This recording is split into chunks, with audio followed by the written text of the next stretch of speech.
ओम नमः शिवाय। भारत माता ಶಿವಶಕ್ತಿ ಅವತಾರ ಸತ್ಯ ಗೀತಾ ಮುರಳಿ. ಓಂ. ಪಿತಾಶ್ರೀ ಶಿವ ತಂದೆಯ ನೆನಪಿದೆಯೇ? ಮುರಳಿಯ ದಿನಾಂಕ 9/3/2026. ಬೆಳಗಿನ ತರಗತಿ ರಿವೈಸ್ ಕೋರ್ಸ್ 20/10/1968. ಓಂ ನಮಃ ಶಿವಾಯ. ಜ್ಞಾನಿ ಮಕ್ಕಳೇ, ಭಕ್ತಿ ಮಾರ್ಗದಲ್ಲಿ ಜನರು ಎಷ್ಟೊಂದು ಕಷ್ಟಗಳನ್ನು ಸಹಿಸಿಕೊಂಡು ತೀರ್ಥಕ್ಷೇತ್ರಗಳಿಗೆ ಹೋಗುತ್ತಾರೆ. ಕೆಲವರು ದಾರಿಯಲ್ಲಿಯೇ ಸಾಯುತ್ತಾರೆ. ನಿಮ್ಮ ಯಾತ್ರೆ ಎಷ್ಟೊಂದು ಸಹಜವಾಗಿದೆ. ತಿನ್ನುತ್ತಾ ಕುಡಿಯುತ್ತಾ ಅಡುಗೆ ಮಾಡುತ್ತಾ ನೀವು ನೆನಪಿನ ಯಾತ್ರೆಯಲ್ಲಿ ಇರಬಹುದು. ತಂದೆ ಹೇಳಿದ್ದಾರೆ, ಮಕ್ಕಳೇ, ನನ್ನನ್ನು ನೆನಪು ಮಾಡಿದರೆ ನಿಮ್ಮ ಎಲ್ಲಾ ಪಾಪಗಳು ಕತ್ತರಿಸಿ ಹೋಗುತ್ತವೆ. ಇದು ಯೋಗಾಗ್ನಿಯಾಗಿದೆ. ಓಂ ನಮಃ ಶಿವಾಯ.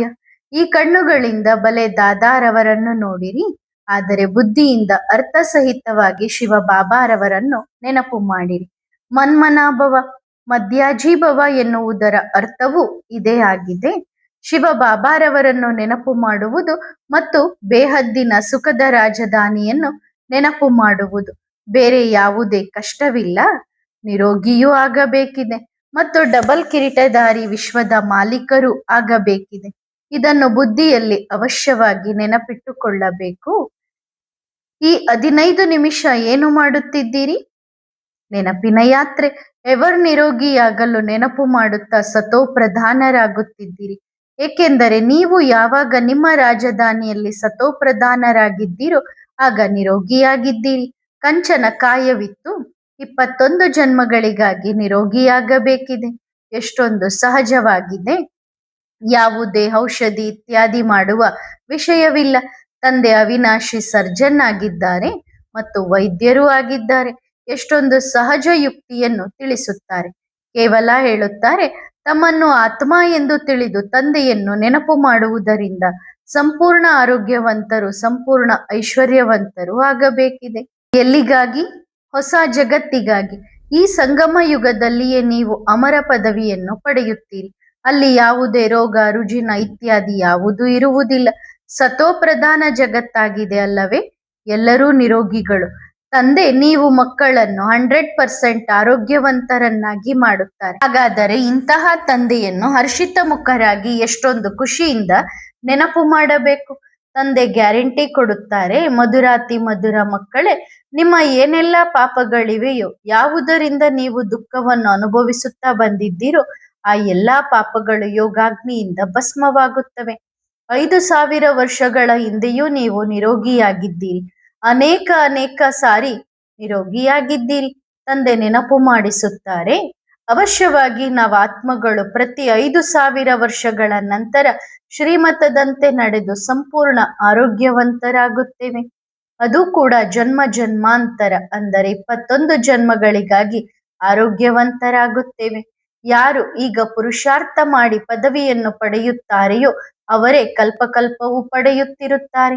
ಬಹಳ ಚೆನ್ನಾಗಿ ಯೋಗ ಮಾಡಿದರೆ ಶಿಕ್ಷೆಗಳಿಂದ ಪಾರಾಗುವಿರಿ.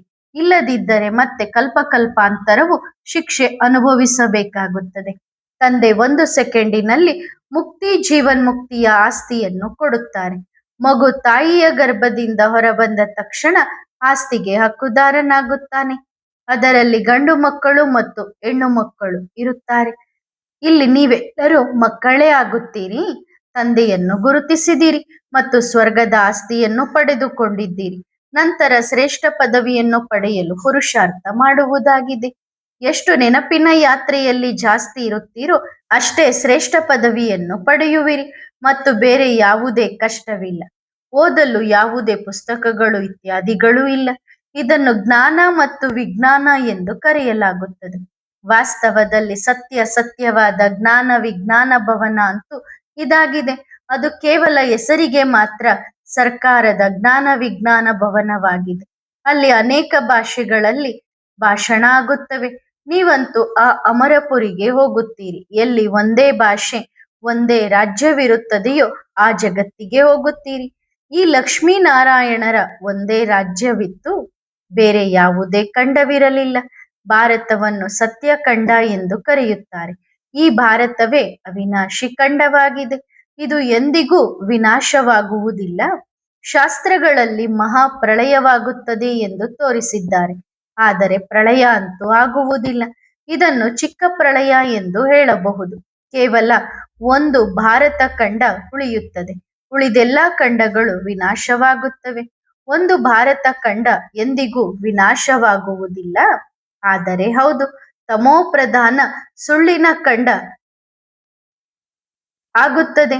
ಹೇಗೆ ಸುಳ್ಳಿನ ಖಂಡವಾಗುತ್ತದೆ, ಸತ್ಯಖಂಡ ಹೇಗೆ ಆಗುತ್ತದೆ ಎನ್ನುವುದು ಸಹ ಈಗ ನಿಮ್ಮ ಬುದ್ಧಿಯಲ್ಲಿದೆ. ಅರ್ಧ ಕಲ್ಪ ಭಕ್ತಿಯಿಂದ ಸುಳ್ಳಿನ ಖಂಡವಾಗುತ್ತದೆ.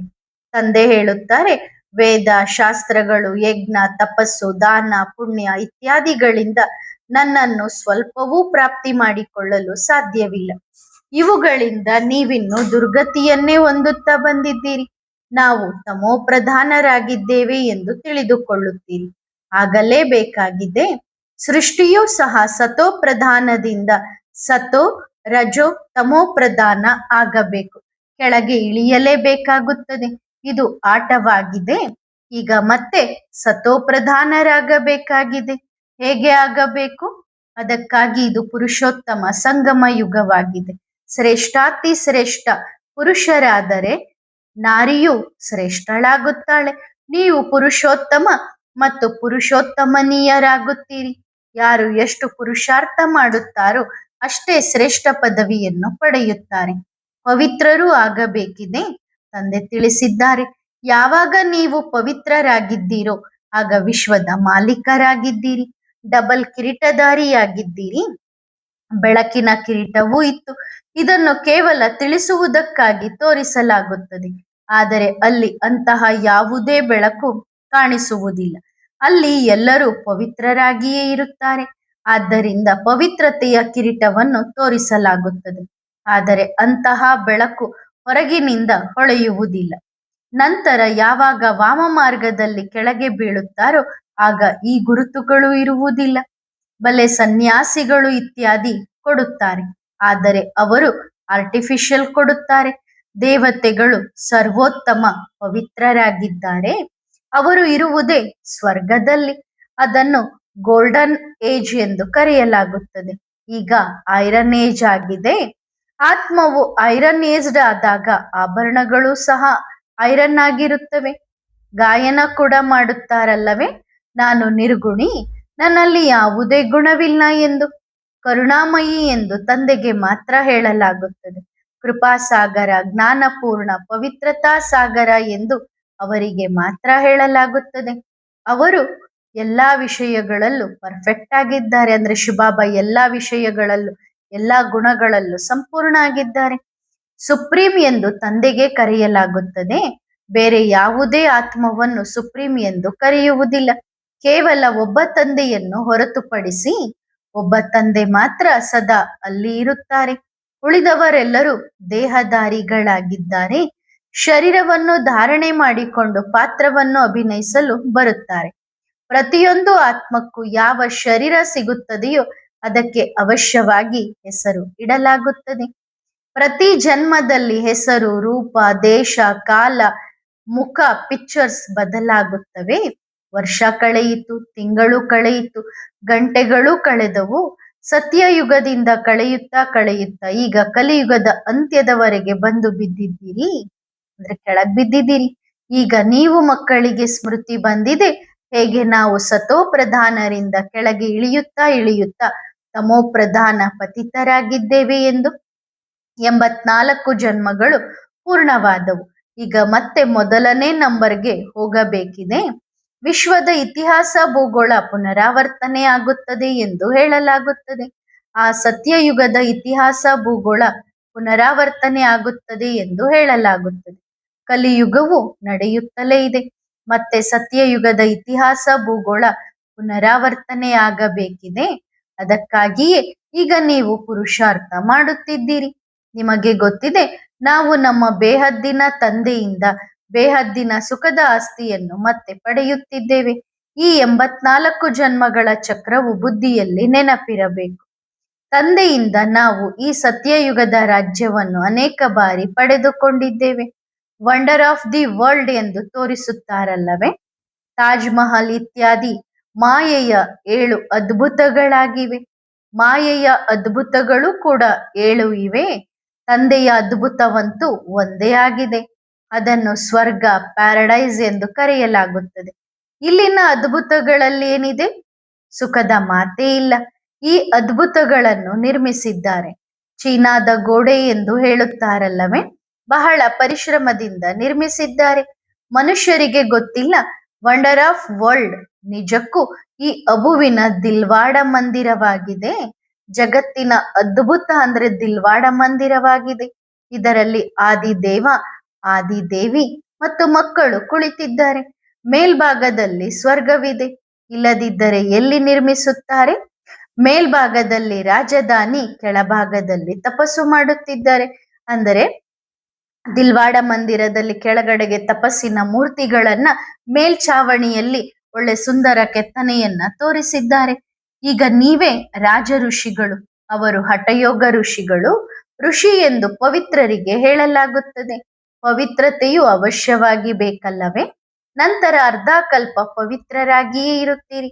ಸನ್ಯಾಸಿಗಳು ಆಗುವಂತೆ ಮತ್ತೆ ವಿಷಯ ವಿಕಾರಗಳಿಂದ ಜನ್ಮ ಪಡೆದು ಪವಿತ್ರರಾಗುವುದಿಲ್ಲ. ಶ್ರೀಕೃಷ್ಣನನ್ನು ಮಹಾತ್ಮ ಎಂದು ಕರೆಯುತ್ತಾರೆ, ಆದರೆ ಅವರು ಎವರ್ ಮಹಾತ್ಮರಾಗಿದ್ದಾರೆ.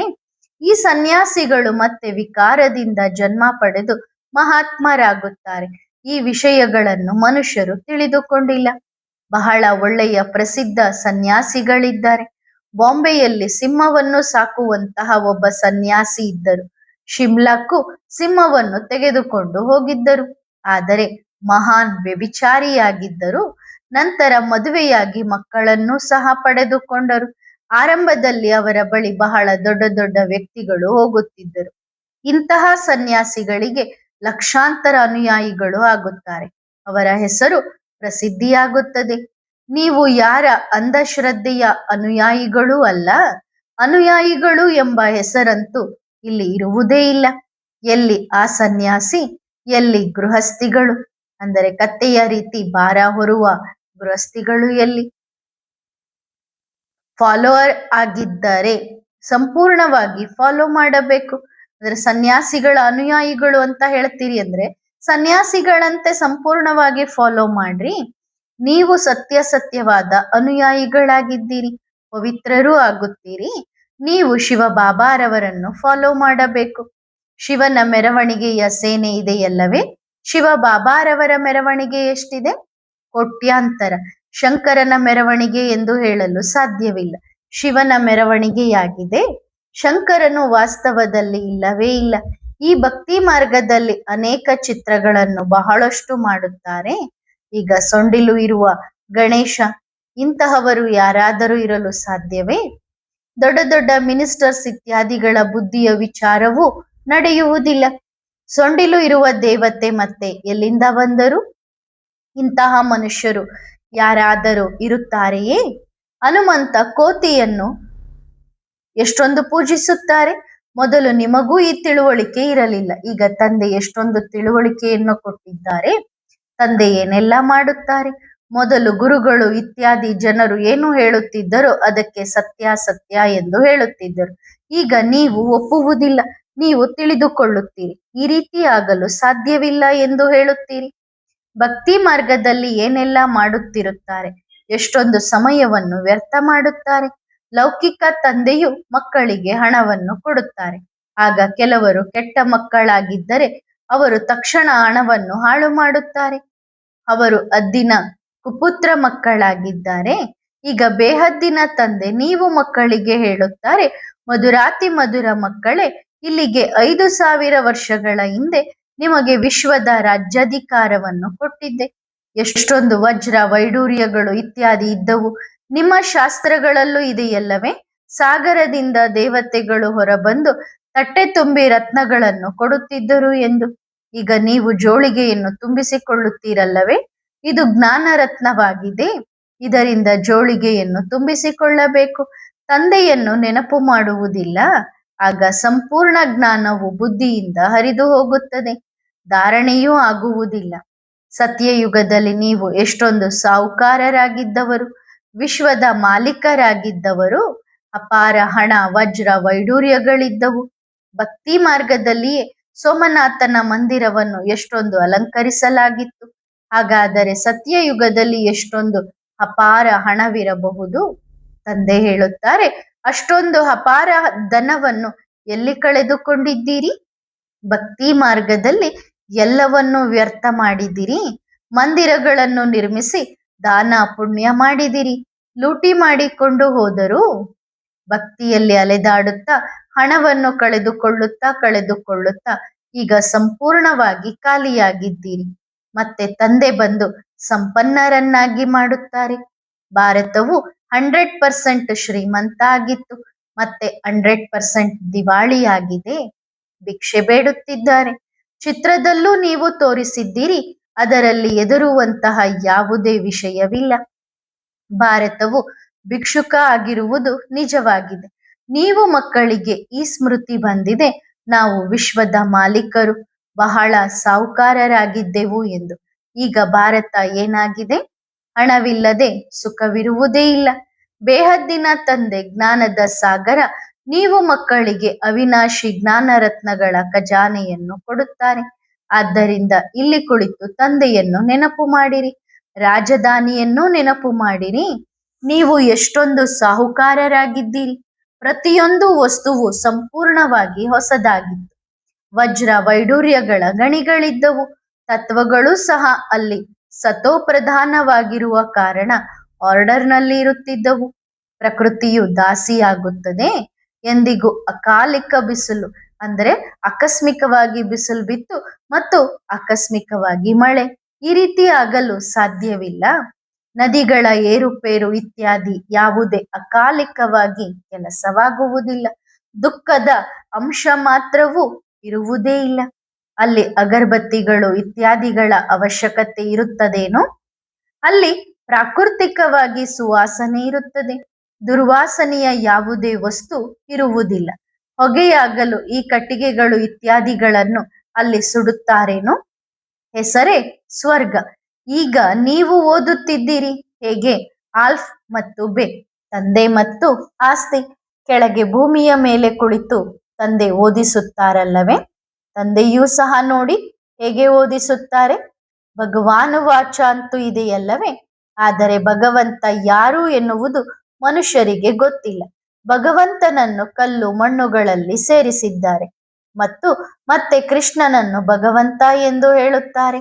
ಅವರು ಹೊಸ ಜಗತ್ತಿನ ರಾಜಕುಮಾರ ಆಗಿದ್ದಾರೆ. ಎಷ್ಟೊಂದು ವ್ಯತ್ಯಾಸವಿದೆ. ಈ ಸಂಗಮ ಯುಗದಲ್ಲಿಯೇ ವ್ಯತ್ಯಾಸದ ಬಗ್ಗೆ ತಿಳಿದು ಬರುತ್ತದೆ. ತಂದೆಯ ಬದಲಿಗೆ ಸಂಪೂರ್ಣ 84 ಜನ್ಮಗಳನ್ನು ಪಡೆಯುವವರ ಹೆಸರನ್ನು ಸೇರಿಸಿದ್ದಾರೆ. ಆಗ ಎಷ್ಟೊಂದು ಆಹಾಕಾರವಾಗಿದೆ. ಮತ್ತೆ ಜೈ ಜೈಕಾರವಾಗುತ್ತದೆ. ಆಹಾಕಾರದ ನಂತರವೇ ಜೈ ಜೈಕಾರವಾಗುತ್ತದೆ. ರಕ್ತಪಾತದ ವಿನಾಕಾರಣ ಆಟವಾಗಿದೆ. ಅದನ್ನು ನೀವು ನೋಡಲು ಸಾಧ್ಯವಿಲ್ಲ. ಕಚ್ಚಾ ಸ್ಥಿತಿಯವರು ಹೆದರಿಕೆಯಿಂದಲೇ ಸಾಯುತ್ತಾರೆ. ಯಾದವರದ್ದು ಬಹಳ ಕಠಿಣ ಯುದ್ಧವಿದೆ. ಅವರು ರಕ್ತದ ನದಿಗಳು ಹರಿಯಲಿವೆ. ಹೊರಗಡೆಯಲ್ಲ, ಅಲ್ಲಿ ಬಾಂಬ್ ಹಾಕುತ್ತಾರೆ. ಉಸಿರು ತೆಗೆದುಕೊಂಡರು ಅಂದರೆ ಕೆಟ್ಟ ಗಾಳಿಯ ಉಸಿರನ್ನ ತೆಗೆದುಕೊಂಡ್ರು ಅಂದ್ರೂ ಸತ್ರು. ಇಲ್ಲಿ ರಕ್ತಪಾತ, ವಿನಾಕಾರಣ ಸಾವು. ಕೌರವರು ಮತ್ತು ಯಾದವರ ಯುದ್ಧ ಇಲ್ಲಿ ನಡೆಯುತ್ತದೆ. ಬಾಂಬ್ಸ್ ಇಲ್ಲಿ ಬರುವುದಿಲ್ಲ. ಇಲ್ಲಿ ಭಾರತವು ಬಹಳ ದುಃಖವನ್ನು ಅನುಭವಿಸಬೇಕಾಗುತ್ತದೆ. ಮತ್ತೆ ಅಪಾರ ಸುಖದಲ್ಲಿ ಹೋಗುವಿರಿ. ಅತಿ ದುಃಖದಿಂದ ಮತ್ತೆ ಅತಿ ಸುಖ ಸಿಗುತ್ತದೆ. ಇದು ಅನಾದಿ ಆಟವಾಗಿದೆ. ಇದನ್ನು ತಂದೆ ವಿಸ್ತಾರವಾಗಿ ತಿಳಿಸುತ್ತಾರೆ. ಆದರೆ ಸಂಕ್ಷಿಪ್ತವಾಗಿ ಹೇಳುತ್ತಾರೆ. ಮಧುರಾತಿ ಮಧುರ ಮಕ್ಕಳೇ, ನಿಮಗೆ ಗೊತ್ತಿದೆ ತಂದೆ ಬಂದಿದ್ದಾರೆ. ತಂದೆ ನಮಗೆ ಅಮರ ಕಥೆಯನ್ನು ತಿಳಿಸಲು ಬಂದಿದ್ದಾರೆ. ಸೂಕ್ಷ್ಮವತನ ಅಥವಾ ಮೂಲವತನದಲ್ಲಿ ಕೇಳುವುದಿಲ್ಲ. ತಂದೆಗೆ ಜ್ಞಾನ ತಿಳಿಸಲು ಅವಶ್ಯವಾಗಿ ಮುಖ ಬೇಕಲ್ಲವೇ? ಇದನ್ನು ಜ್ಞಾನಾಮೃತ ಎಂದು ಕರೆಯಲಾಗುತ್ತದೆ. ಅಮೃತವೆಂದರೆ ಯಾವುದೇ ನೀರಲ್ಲ. ಅಮೃತ ಎಂದರೆ ಜ್ಞಾನ ಆಗಿದೆ. ಆದರೆ ತಿಳಿಸುವುದಕ್ಕೆ ಅಮೃತ ಎಂದು ಹೇಳಲಾಗುತ್ತದೆ. ಅಮೃತವನ್ನು ಬಿಟ್ಟು ವಿಷಯ ವಿಕಾರಗಳನ್ನು ಏಕೆ ತಿನ್ನಬೇಕು? ಮನುಷ್ಯರು ಮತ್ತೆ ನೀರನ್ನೇ ಅಮೃತವೆಂದು ತಿಳಿದು ಎಲ್ಲೆಲ್ಲಿಗೋ ಪರ್ವತಗಳಿಗೆ ಹೋಗುತ್ತಾರೆ. ಪರ್ವತಗಳ ಮೇಲಿರುವ ಮಂದಿರಗಳಲ್ಲಿ ಹಸುವಿನ ಮುಖವನ್ನು ಮಾಡಿದ್ದಾರೆ. ಪರ್ವತಗಳಿಂದ ನೀರು ಸದಾ ಬರುತ್ತಲೇ ಇರುತ್ತದೆ. ಬಾವಿಯಲ್ಲೂ ನೀರು ಜಮಾ ಆಗುತ್ತದಲ್ಲವೇ?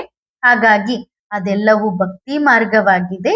ಎಷ್ಟೊಂದು ಕಷ್ಟಗಳನ್ನು ಸಹಿಸಿಕೊಂಡು ತೀರ್ಥಕ್ಷೇತ್ರಗಳಿಗೆ ಹೋಗುತ್ತಾರೆ. ಕೆಲವರು ದಾರಿಯಲ್ಲಿಯೇ ಸಾಯುತ್ತಾರೆ. ನಿಮ್ಮ ಯಾತ್ರೆ ಎಷ್ಟೊಂದು ಸಹಜವಾಗಿದೆ. ತಿನ್ನುತ್ತಾ ಕುಡಿಯುತ್ತಾ ಅಡುಗೆ ಮಾಡುತ್ತಾ ನೀವು ನೆನಪಿನ ಯಾತ್ರೆಯಲ್ಲಿ ಇರಬಹುದು. ತಂದೆ ಹೇಳಿದ್ದಾರೆ, ಮಕ್ಕಳೇ, ನನ್ನನ್ನು ನೆನಪು ಮಾಡಿದರೆ ನಿಮ್ಮ ಎಲ್ಲಾ ಪಾಪಗಳು ಕತ್ತರಿಸಿ ಹೋಗುತ್ತವೆ. ಇದು ಯೋಗಾಗ್ನಿಯಾಗಿದೆ, ಅದು ಕಾಮಾಗ್ನಿಯಾಗಿದೆ. ಈಗ ಎಲ್ಲರೂ ಕಾಮಚ್ಯುತಿಯ ಮೇಲೆ ಕುಳಿತು ಸುಟ್ಟೋಗಿದ್ದಾರೆ, ಕಪ್ಪಾಗಿದ್ದಾರೆ. ಎಲ್ಲರೂ ಸ್ಮಶಾನದಲ್ಲಿದ್ದಾರೆ. ಮತ್ತೆ ನಾನು ಬಂದು ಎಲ್ಲರನ್ನು ಎಚ್ಚರಗೊಳಿಸಿ ಮನೆಗೆ ಕರೆದುಕೊಂಡು ಹೋಗುತ್ತೇನೆ. ತಂದೆ ಡೈರೆಕ್ಷನ್ ಕೊಡುತ್ತಾರೆ. ತಮ್ಮನ್ನು ಆತ್ಮ ಎಂದು ತಿಳಿದುಕೊಳ್ಳಿ. ಆತ್ಮವು ಅವಿನಾಶಿಯಾಗಿದೆ. ಅದಕ್ಕೆ ಪಾತ್ರ ಸಿಕ್ಕಿದೆ. ಅದನ್ನು ಅನಾದಿ ಅವಿನಾಶಿ ಡ್ರಾಮಾ ಎಂದು ಕರೆಯಲಾಗುತ್ತದೆ. ಯಾವೆಲ್ಲ ಕೋಟ್ಯಾಂತರ ಆತ್ಮಗಳಿವೆಯೋ ಎಲ್ಲರೂ ಅವಿನಾಶಿ ಪಾತ್ರಧಾರಿಗಳಾಗಿದ್ದಾರೆ. ಮೇಲಿನಿಂದ ಬರುತ್ತಲೇ ಇರುತ್ತಾರೆ. ಮತ್ತೆ ತಂದೆ ಬಂದು ಎಲ್ಲರನ್ನೂ ಕರೆದುಕೊಂಡು ಹೋಗುತ್ತಾರೆ. ಈ ಪಾತ್ರವು ಪುನರಾವರ್ತನೆ ಆಗುತ್ತಲೇ ಇರುತ್ತದೆ, ಎಂದಿಗೂ ಸವೆಯುವುದಿಲ್ಲ. ಇಷ್ಟೊಂದು ಚಿಕ್ಕ ಆತ್ಮವು ಎಂದಿಗೂ ಸವೆಯುವುದಿಲ್ಲ. ಈ ಕಣ್ಣುಗಳಿಂದಲೂ ನೋಡಲು ಸಾಧ್ಯವಿಲ್ಲ. ಹೇಗೆ ನಕ್ಷತ್ರಗಳು ಎಷ್ಟೊಂದು ಚಿಕ್ಕದಾಗಿ ಕಾಣಿಸುತ್ತವೆ, ಆದರೆ ದೊಡ್ಡದಾಗಿವೆ ಎಲ್ಲವೇ. ಚಂದ್ರನವರೆಗೂ ಹೋಗುತ್ತಾರೆ. ಇದೆಲ್ಲವೂ ವಿಜ್ಞಾನದ ಸುಳ್ಳು ಅಹಂಕಾರವಾಗಿದೆ. ಪ್ರತಿಯೊಂದು ನಕ್ಷತ್ರದಲ್ಲೂ ಜಗತ್ತಿದೆ ಎಂದು ತಿಳಿದುಕೊಳ್ಳುತ್ತಾರೆ. ವಿಜ್ಞಾನದಿಂದಲೂ ಎಲ್ಲರೂ ಕಲಿಯುತ್ತಾರೆ. ವಿಜ್ಞಾನದಿಂದ ಲಾಭವೂ ಬಹಳಷ್ಟಿದೆ. ಈ ವಿದ್ಯುತ್ ಇತ್ಯಾದಿಗಳೆಲ್ಲವೂ ಅಲ್ಲಿ ಉಪಯೋಗಕ್ಕೆ ಬರುತ್ತವೆ. ಯಾವುದೇ ದುರ್ವಾಸನೆಯ ವಸ್ತು ಇರುವುದೇ ಇಲ್ಲ. ಹಸುಗಳು ಸಹ ಬಹಳ ದೂರ ದೂರ ಇರುತ್ತವೆ. ಅವುಗಳ ಸಗಣಿಯೂ ಸಹ ಬಂಗಾರದಂತೆಯೇ ಇರುತ್ತದೆ. ಕಪ್ಪು ಚೀಚಿ ಇರುವುದಿಲ್ಲ. ಕಾಡುಗಳಿರುವುದೇ ಇಲ್ಲ. ಬರೀ ತೋಟಗಳೇ ಇರುತ್ತವೆ. ಆದ್ದರಿಂದ ನೀವು ಮಕ್ಕಳಿಗೆ ಬಹಳ ಖುಷಿಯಾಗಬೇಕು. ಅತೀಂದ್ರಿಯ ಸುಖದ ಗಾಯನವು ಕೊನೆಯ ಸಮಯದ್ದಾಗಿದೆ. ಶಾಲೆಯಲ್ಲೂ ಸಹ ಕೊನೆಯಲ್ಲಿ ಫಲಿತಾಂಶ ಬರುತ್ತದೆ. ರಿಸಲ್ಟ್ ನೋಡಿ ಮತ್ತೆ ಟ್ರಾನ್ಸ್ಫರ್ ಆಗುತ್ತಾರೆ. ಇಲ್ಲಿಯೂ ಸಹ ರಿಸಲ್ಟ್ ನೋಡಿ ಸಾಕ್ಷಾತ್ಕಾರವಾಗಿ ಮತ್ತೆ ಟ್ರಾನ್ಸ್ಫರ್ ಆಗುವಿರಿ. ಒಳ್ಳೊಳ್ಳೆಯವರು ಯಾರು ಸೋತು ಕೆಳಗೆ ಬೀಳುತ್ತಾರೋ ಅವರೆಲ್ಲರಿಗೂ ಸಾಕ್ಷಾತ್ಕಾರವಾಗುತ್ತದೆ. ಒಳ್ಳೆಯದು. ಮಧುರಾತಿ ಮಧುರ ಆತ್ಮಿಕ ಮಕ್ಕಳಿಗೆ ಆತ್ಮಿಕ ಬಾಪ್ ದಾದಾರವರ ನೆನಪು, ಪ್ರೀತಿ ಮತ್ತು ಗುಡ್ ಮಾರ್ನಿಂಗ್. ಆತ್ಮಿಕ ಮಕ್ಕಳಿಗೆ ನಮಸ್ತೆ. ಆತ್ಮಿಕ ಮಕ್ಕಳು ಆತ್ಮಿಕ ತಂದೆಗೆ ಮಾಡುವ ನಮಸ್ತೆ ನಮಸ್ತೆ ನಮಸ್ತೆ. ಧನ್ಯವಾದ ಬಾಬಾ. ಶುಕ್ರಿಯಾ. ವರದಾನ: ವಿಶೇಷ ಆತ್ಮಾಭವ. ನಾನು ಯಾವ ಕರ್ಮವನ್ನು ಮಾಡುತ್ತೇನೋ ನನ್ನನ್ನು ನೋಡಿ ಎಲ್ಲರೂ ಮಾಡುತ್ತಾರೆ. ಇಂತಹ ಅಟೆನ್ಷನ್ ಪ್ರತಿಯೊಂದು ಕರ್ಮದ ಮೇಲೆ ಇಡುವುದು ಇದೇ ವಿಶೇಷ ಆತ್ಮಗಳ ಕರ್ತವ್ಯವಾಗಿದೆ. ಪ್ರತಿಯೊಂದು ಕರ್ಮವೂ ಹೇಗಿರಬೇಕೆಂದರೆ ಎಲ್ಲರೂ ನೋಡಿ ಒನ್ಸ್ ಮೋರ್ ಎನ್ನಬೇಕು. ಹದ್ದಿನ ಹೀರೋಗಳು ಸಹ ತಮ್ಮ ಮೇಲೆ ಎಷ್ಟೊಂದು ಗಮನ ಇಟ್ಟುಕೊಳ್ಳುತ್ತಾರೆ. ನೀವು ಬೇಹದ್ದಿನ ಹೀರೋಯಿನ್ ಆಗಿದ್ದೀರಿ. ಹಾಗಾದರೆ ಇಷ್ಟೊಂದು ಅಟೆನ್ಷನ್ ನೀವು ಕೊಟ್ಟು ನಡೆಯುತ್ತೀರಾ? ಒಳ್ಳೆಯದು. ಓಂ ನಮಃ ಶಿವಾಯ.